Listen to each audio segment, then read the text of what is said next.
हम उस एरा में रह रहे हैं जिसमें इन्वेस्टमेंट करने की हमारे पास बहुत सारी अपॉर्चुनिटीज हैं, जिसमें से एक अपॉर्चुनिटी है म्यूचुअल फंड और एक ऑप्शन है हमारे पास ईटीएफ। लेकिन कंफ्यूजन ये है कि हम म्यूचुअल फंड में इन्वेस्ट करें या ईटीएफ में इन्वेस्ट करें। कौन हमें बेटर रिटर्न दे पाएगा, कौन हमारे पैसे को अच्छे से मैनेज कर पाएगा, इन दोनों में सिमिलैरिटी क्या होती है और इन दोनों में डिफरेंस क्या होता है, यही है हमारी वीडियो का आज का टॉपिक। तो विदाउट वेस्टिंग टाइम चलिए स्टार्ट करते हैं आज का वीडियो। नमस्कार दोस्तों, मैं सीए रोहित सेठी टैक्स फैक्टर इंडिया की इस वीडियो में आपका स्वागत करता हूं। दोस्तों, सबसे पहले हम यह समझते हैं कि म्यूचुअल फंड और ईटीएफ्स में सिमिलैरिटीज क्या हैं और इन दोनों की जो सिमिलैरिटी है ना, वो इन दोनों की जरूरत भी है। समझते हैं, देखिए कैसे। देखिए क्या होता है कि आप किसी से भी पूछोगे कि मुझे एक बहुत बढ़िया पोर्टफोलियो बनाना है, तो वो बोलेगा यार देख, पोर्टफोलियो बढ़िया चाहिए ना तो डाइवर्सिफिकेशन करियो। अब आप सोचोगे डाइवर्सिफिकेशन का मतलब यह कि एक स्टॉक में लाख रुपए लगाने से बेटर है 10 स्टॉक में 10-10 हजार रुपए लगाए जाए, और वो 10 स्टॉक अलग अलग सेक्टर को बिलोंग करने चाहिए, अलग अलग उनकी इंडस्ट्री होनी चाहिए, ताकि आपको डाइवर्सिफिकेशन की वजह से रिस्क कम हो जाए और रिटर्न थोड़ा सा बढ़ जाए, राइट। लेकिन प्रॉब्लम क्या आई? प्रॉब्लम ये आई कि एक एज एन इंडिविजुअल इन्वेस्टर मेरे पास जो इन्वेस्टमेंट का अमाउंट होता है वो बहुत ज्यादा नहीं होता, जिसकी वजह से कभी कभी डाइवर्सिफिकेशन पॉसिबल नहीं हो पाता। और क्योंकि मैं इन्वेस्टर हूं, मेरी जो अर्निंग है वो कहीं और से आ रही है, और जब वहां से मेरी अर्निंग आती है तो उस काम को भी करने में मुझे टाइम लगाना पड़ता है। तो बेसिकली जो दो जरूरतें जो इन्वेस्टमेंट के लिए चाहिए होती हैं वो मैं पूरी नहीं कर पा रहा था।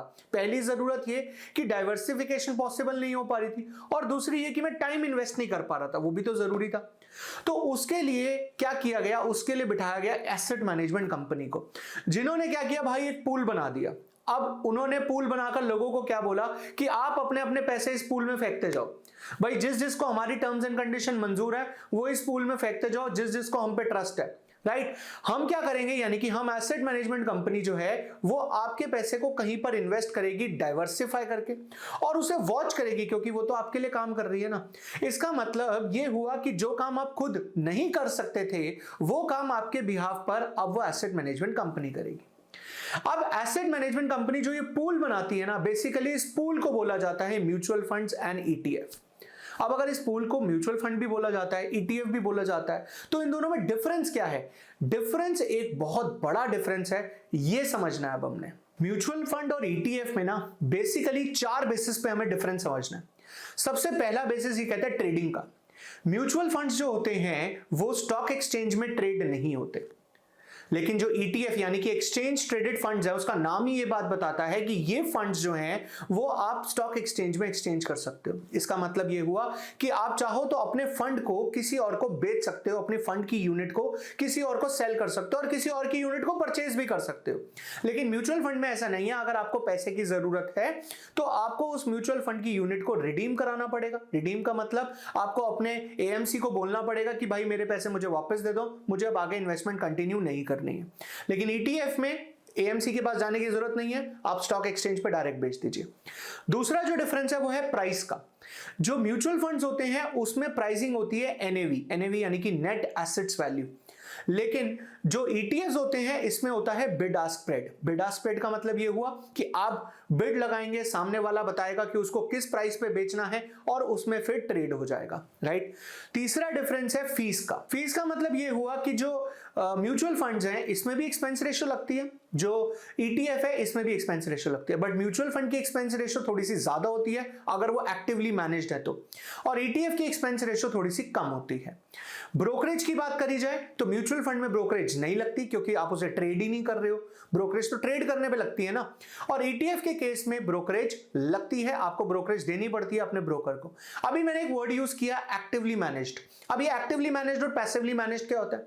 देखो सिंपल सी बात ये है, ध्यान से समझना, हालांकि वो इसका पार्ट नहीं है पर फिर भी मैं आपको बता देता हूं ताकि आपको डिसीजन लेना थोड़ा सा इजी हो जाएगा। पैसिवली मैनेज्ड का मतलब क्या होता है? जैसे मैंने निफ्टी 50 को अपना बेंचमार्क मान लिया, इसका मतलब निफ्टी 50 के अंदर जितने भी शेयर्स हैं मैं वही शेयर्स खरीदूंगा। अगर निफ्टी 50 से एक शेयर हटकर दूसरा आ गया तो मैं भी हटाकर दूसरा खरीद लूंगा। इसे पैसिवली मैनेज बोलते हैं, यानी कि मैं अपना दिमाग नहीं लगाऊंगा, जो चल रहा है उसी को कॉपी करता रहूंगा। एक्टिवली मैनेज का मतलब है कि मैं अपने दिमाग लगाऊंगा, अपनी स्ट्रैटेजी लगाऊंगा, ये देखूंगा कि मुझे किस प्राइस पे बाय करना है, किस पे सेल करना है, ये सब मैं देखूंगा। तो मैं ऑफ द टॉपिक हो गया, लेकिन ये बताना जरूरी था कि एक्टिवली मैनेज और पैसिवली मैनेज फंड्स क्या होते हैं। तो 3 डिफरेंसेस बेसिकली हमने कवर कर लिए। सबसे पहला ट्रेडिंग का डिफरेंस कि ईटीएफ ट्रेड हो सकता है, म्यूचुअल फंड ट्रेड नहीं हो सकता। दूसरा डिफरेंस फीस का कि म्यूचुअल फंड्स और दोनों में एक्सपेंस रेशियो लगती है, बट ईटीएफ में ब्रोकरेज भी लगती है। तीसरा डिफरेंस प्राइस का, यहां पे एनएवी होता है और वहां पे आस्क और बिड प्राइस होता है। जो चौथा डिफरेंस है ना, वो है मिनिमम परचेज का। म्यूचुअल फंड्स के केस में ना एक मिनिमम परचेज का अमाउंट होता है, यानी कि अगर आप लमसम इन्वेस्ट करने जा रहे हैं तो कभी कभी वो आपसे 5,000, 10,000 या 2,000 या 1,000 या 500 रुपए तक एक मिनिमम अमाउंट सेट करते हैं कि भाई इससे तो ज्यादा आपको खरीदना ही पड़ेगा। ईटीएफ में ऐसा नहीं है। ईटीएफ में तो क्योंकि एक्सचेंज में ट्रेड हो रहा है, तो जो प्राइस चल रहा है उस प्राइस पे चाहे आप 1 यूनिट लो, चाहे 2 यूनिट लो, चाहे 10 यूनिट लो, ये आपकी मर्जी होती है। तो ये बहुत बड़े डिफरेंसेस हैं म्यूचुअल फंड और ईटीएफ में, जो लोगों को पता ही नहीं होता, वो ये समझते हैं कि यार ईटीएफ तो बिल्कुल म्यूचुअल फंड की तरह ही है। लेकिन यहां पर हमने सिमिलैरिटी और डिफरेंसेस दोनों कवर कर लिए, पर कंक्लूजन कवर नहीं किया। क्या कंक्लूजन? कि अगर हमें इन्वेस्ट करना है तो हम किस में करें, म्यूचुअल फंड बेटर है या ईटीएफ बेटर है, ये डिसीजन कंक्लूजन वाले पार्ट में। लेकिन उससे पहले आप इस चैनल को सब्सक्राइब कर लें अगर आपने अभी तक सब्सक्राइब नहीं किया तो। देखिए, जो मैं कंक्लूजन बता रहा हूं ना, ये मेरे हिसाब से है, ऐसा जरूरी नहीं है कि यही कंक्लूजन आप भी इस पे निकाल पाओ, क्योंकि ये चॉइस अपनी अपनी है कि कौन सा बंदा म्यूचुअल फंड में इन्वेस्ट करना चाहता है, कौन ईटीएफ में इन्वेस्ट करना चाहता है।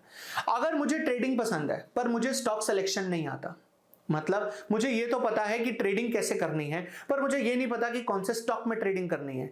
मुझे ये पता है कि आज आईटी सेक्टर के अंदर जो है वो उछाल आने वाला है, पर मुझे ये नहीं पता कि आईटी सेक्टर के कौन से शेयर में आने वाला है। तो क्या बेस्ट है? बेस्ट ये है कि मैं ईटीएफ में ट्रेडिंग कर लूं, है ना बेस्ट तरीका। क्योंकि ईटीएफ में मैं ट्रेडिंग करूंगा तो ईटीएफ किसको देख के चलेगा? आईटी सेक्टर को देखकर चलेगा।